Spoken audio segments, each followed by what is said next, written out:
Бүрдэрч гишүүнээ ууг нь би цэцгийн дүгнэлтийг авч үзээд бидний одоо өмнө нь хилцэж эхэлсэн 17-ны чуулганыг бүхэлд нь хүчингүй болгоцсон юм шиг дүгнэлт гаргацсан байгаа байхгүй. Энийг ууг нь тодруулж асуух гэсэн та ердөөсө боломж өгөхгүй. Тэгээ энэ хардаа 16 17-ны эрцийг нэгтгсэн хууль зөрчсөн байна.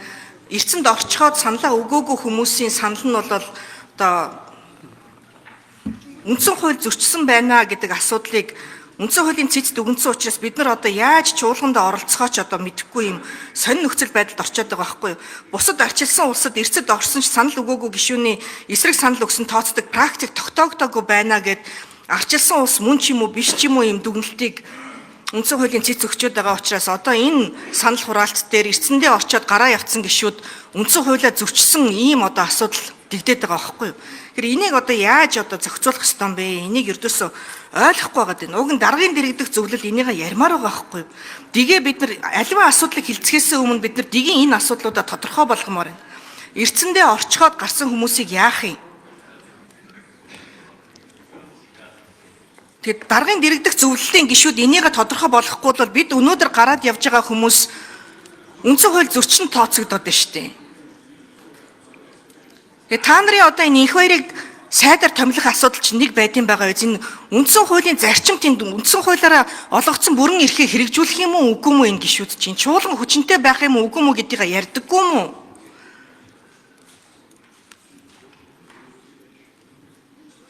Ганцхан хоног тисчин л үсттэй юун тийм хэцүү үнэхээр энэ шууд яаралтай бай. Одоо сайдаар томилогдохгүй бол болохгүй өгч гээд байгаа юм бэ.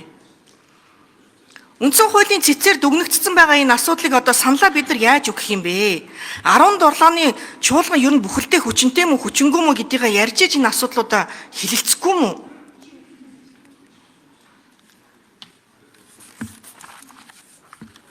Дагсан хууль дээр урт хугацааны гэрээ байгуулж биржийн үнээр нүүрсээ борлуулахгүй байх энэ одоо тогтоол орж ирж байгаа нь дахиад хэрэгэл хүний гараар могоо барьсан асуудал мөн шүү дээ. Хизээ нэгэн цагт офтек гэрээ байгуулсан байна, ийм одоо үнээр гэрээ хийсэн байна гэдэг асуудал дахиад гарч ирнэ шүү дээ. Тэр үед нь засгийн газар юу гэж хариулах вэ гэхээр улсын их хурлаас баталж өгсөн тогтоол шүү дээ гэж ярина. Дахиад ийм асуудал орж ирж байгаагаа гишүүд маань мэдж гин үү үгүй юу? Бүрдэрч даргын дэргэдэх зөвлөл энэ асуудлаа шийдэж өгөөч. Чуулган хүчинтэй мүү хүчингүй мүү эрцэнд ороод гарсан гишүүд татгалзах эрх нь байгаа штэ. Татгалзах эрх нь байгаа учраас чуулганы санал хураалтанд орохгүй гарч байгаа байхгүй. Ягаад гэвэл улсын их хурлын дэгийн тухай хуулиараа би танхимд өөрийн биеэрээ байж санал өгөөгүй ч гэсэн эрцэнд ороод гарсан байгаа бол миний санал татгалцснаар авна. Тэгээ яагаад бичигдсэн хуулиа мөрцснийхаа төлөө үндсэн хууль зөрчсөн болчихвоо. Тэгээ урд өмнөх бүх шийдвэрүүд нь яах юм болж байна. Энийг нэг даргын дэргэдэх зөвлөл хилцэж ярьж өгөөч. Хамтын шийдвэр гаргачаад зөвхөн булган туяа дээр л энэ үүргийг одоо хариуцуулж болохгүй шүү дээ. Улсын их хурл бол хамтын шийдвэр гаргадаг. Энэ 16/7-ны ер нь энэ чуулган хүчинтэй мүү хүчингүй мүү? Эрцэд орчхоод гарсан гишүүд, эрцэд орчхоод саналаа өгөөгүй гишүүд үндсэн хууль зөрчсөн болж гин үү? Энийг шийдвэрлэж өгч энэ чуулганы үйл ажиллагаа. За тэгэхээр үндсэн хуулийн цэц нэгэнт одоо бас ариун зай гишүүний бас саналыг хүндэж байна. Үндсэн хуулийн цэц тэр өдрийн хуралдааныг одоо хүчингүй гэж тооцсон. Тийм учраас энэ тухайн өдөр хилцэж байсан эхний 3 асуудал буюу за хилцэх асуудлын юу гэж. За нэгдүгээрх нь ямар утаа. За энэ утаснаас харахгүй.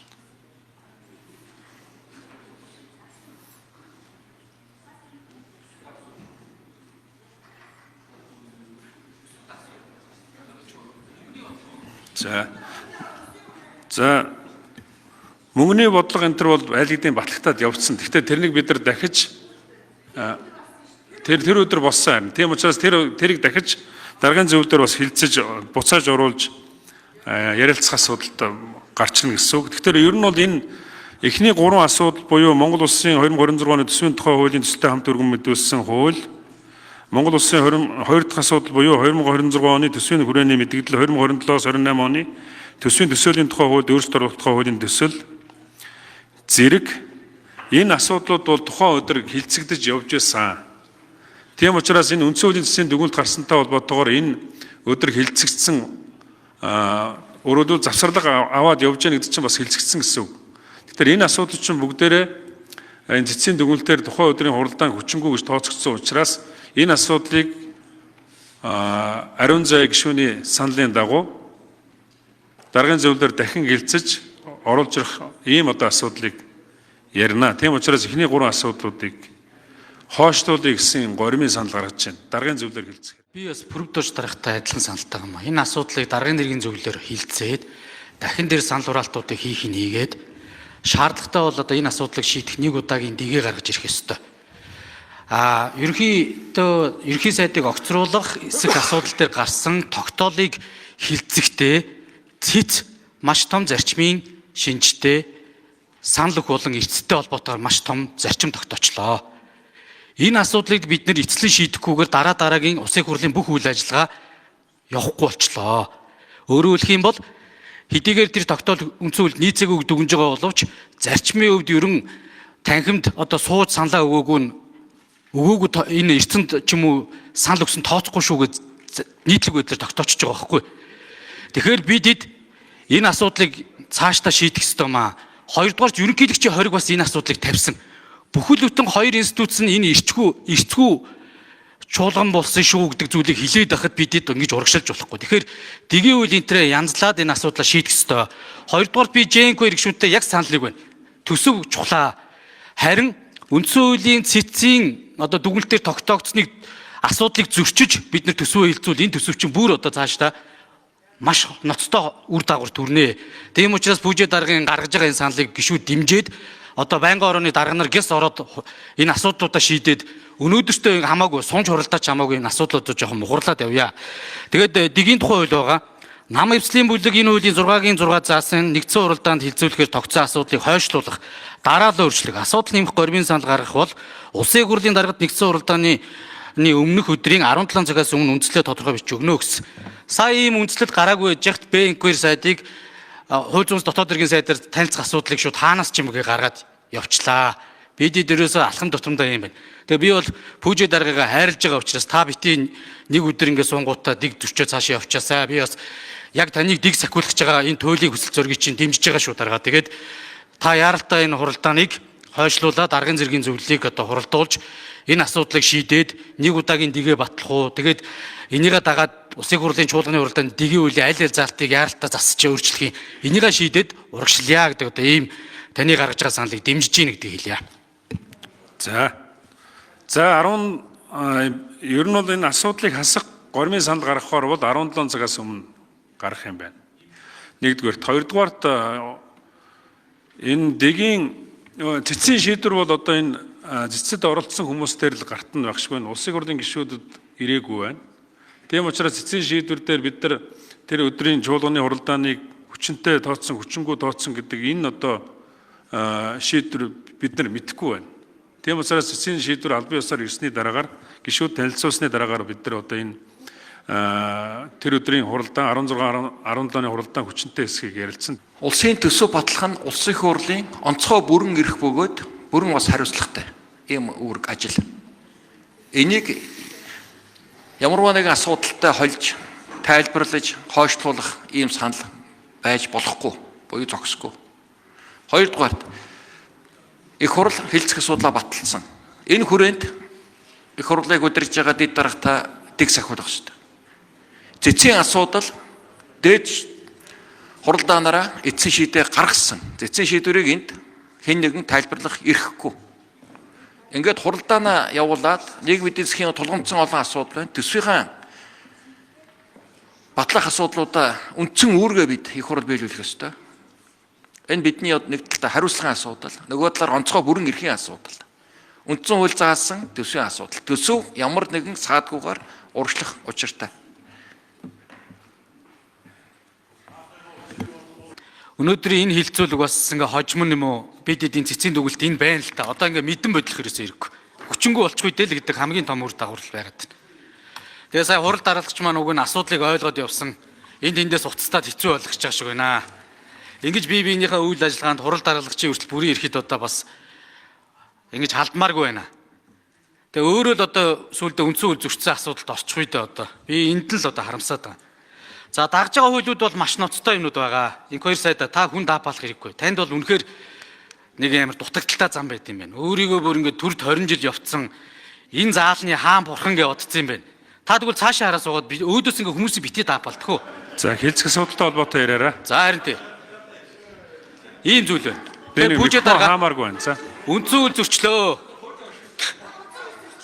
Пүүжэ дарга ийм байна. Тэгэхээр энэ асуудлуудаа сая та гормын саналыг хураалах хэрэгтэй байхгүй. Тэгчээ та явахгүй бол та өөрөө зөрчөө явчлаа. Ядаж гаргасан саналаараа горим хилээд энэ олонгоч явахгүй бол та сүлд нь энэ одоо тий энэ асуудал төр чин болоод Монгол Ардын намын энэ зодооны асуудлыг та үүрэх гээд байна шүү дээ. Тэгэхээр би энийг таныг оройтойгоо дээрээ гормоо хураалгаад энэ танхимд олонхороо шийдэд ядаж явахгүй бол би одоо таныг бас хайрлаад байгаа байхгүй дарга. Тэгэхээр би уг нь асуулт асуумаар байна. Тэгээ энэ угаасаа эрцгүй хууль 40 төгөлдөр бус байгаа учраас одоо яаж асуух юм? Ойлгомжгүй байна. Одоо энэ үндэсний баялагын сангийн тухай хуулийг хэрэгжүүлэх зариг арга хэмжээ төр чин 5-7 ордыг шууд эдийн засгийн хэрэгэлтэнд оруулагддаг гэрээ байгуулах эрхээ авч штэ энэ дээр нөхдөө аптек гэрээ байгуулах гээд энэ гэрээг нь уншаад өгчий л дөө. Урт хугацааны гэрээний үндсэн дээр иж бүрийн цогцоор нь ашиглах талаар олборлол, тээвэрлэлт, экспортын гүйцэтгэх хамтрагч хөрөнгө оруулагч санал болгож хилцээ их замаар эргэлтэнд оруулгээд бид эдэд буцааж эргэж танилцуулахгүйгээр шууд энэ чи аптек гэрээ хийнэ гэдгийг чи энэ дээр орж ирчээд байна нөхдөө. Хоёрдугаарт энэ үн цаас гаргах асуудал дээр байна.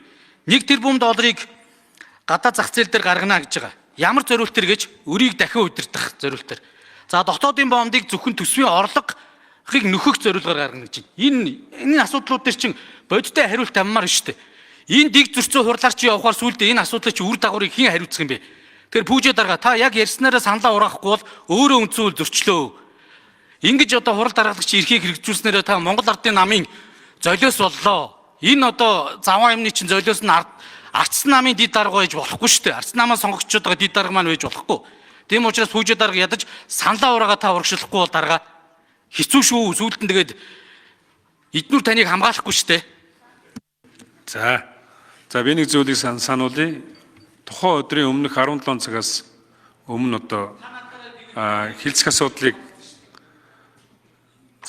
гормын санал гаргах тийм одоо эрхтэй бүлгийн даргаараа дамжуулж тийм учраас тийм одоо санал ирээгүй учраас хойшлох санал ирээгүй. Нэгдүгээр, хоёрдугаарт цэцгийн шийдвэрийг танаас өөр энэ их хурлын гишүүд мэдж байгаа мөрөөсөө алга байна. Тэр нь тодорхой баримтаар ирээгүй байна. Энэ даргын зөвлөлийн хурал цэцгийн шийдвэр бол гарахаас үл хамааран тавигдсан асуудал. Тэгээд өнөөдөр энэ хилцүүлэг явуулж байна. Тийм учраас өнөөдрийн хуралдаан хүчинтэй хүчингүй гэдэг асуудал бас тодорхой цэцгийн шийдвэр гарч ижил шийдэгднөхөөс бусдаар одоо юу гэдгийг бид нар дээр цэцгийн шийдвэр ерөөсөө ирээгүй байгаа гэдгийг хэлье.